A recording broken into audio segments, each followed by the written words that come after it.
रुपये मांगेलू खाली प्यार को बोरियल कर बैंक ना दीवाना हई हाल पूछली हल कर बैंक ना दीवाना हई हाल पूछली हल कर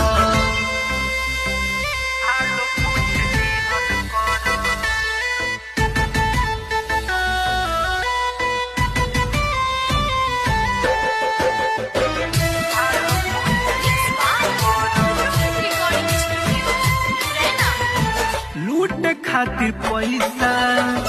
लुटैबू जवानी का ऐसन हो खेला